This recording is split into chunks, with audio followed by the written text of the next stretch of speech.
301वी आणि याच्यापूर्वी पण अतिशय उत्साहामध्ये साजरी करण्यात येते।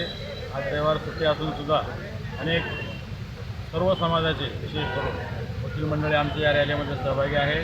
व्याख्यान पण झालं अहिल्यादेवीच्या जीवनचरित्रावर, अहिल्यादेवीचं कार्य, विशेष करून अहिल्यादेवी होळकर यांची न्यायव्यवस्था या विषयावर अतिशय उत्कृष्ट असं व्याख्यान जिल्हा वकील संघामध्ये झालं। आणि त्यानंतर आम्ही सर्व काही चालत श्लोक मातेला अभिवादन करण्याकरता या ठिकाणी आलेलो आहोत। सर्वांना, आमच्या बांधवांना सर्वांना अहिल्यादेवीच्या खूप शुभेच्छा।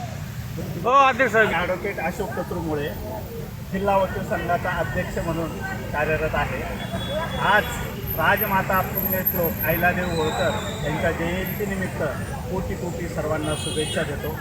या महान अशा माऊलींना आपण जर बघितलं, राजमाता जिजाऊ राणी ताराबाई आणि त्यानंतर जर आपण बघितलं तर अहिल्याबाई होळकर, अशा या राजमाता आपल्या महाराष्ट्राला, या भारताला, या माऊली आपल्याला लाभल्या हे आपलं भाग्य आपण समजतो। आणि आज या जिल्हा वकील संघाला या राजमाता पुण्यश्लोक अहिल्यादेवी होळकरांची जयंती साजरा करण्याचा योग आला आहे, त्याबद्दल मी खरंच शतशः आभार व्यक्त करतो।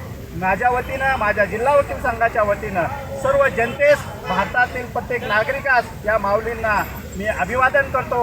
आणि सर्वांना या माऊलींनी जे कार्य केलं आपण जर बघितलं तर ते कार्य आपण कुठेतरी आत्मसात केलं पाहिजे। आणि जर ते आत्मसात केलं तर खरं जयंती साजरी केली असं होईल असं मला वाटतं। फक्त जयंती साजरी करून, हार घालून किंवा